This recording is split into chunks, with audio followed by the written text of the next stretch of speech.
Hello everybody, Hyundai Genesis 2015. You are locked out of the vehicle and the battery is dead on both remotes. How do you get in? Because if you unlock, nothing happens.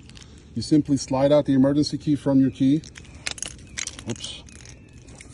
So you press the button right there and pull on the key. Okay, and there we go. And then you simply insert the key right in this little slot.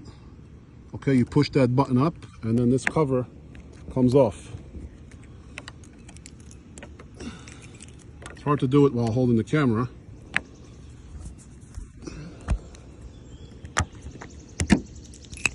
There it is. Okay, so this piece comes off. You slide the key in and turn the door to open, and that's it. Vehicle is open.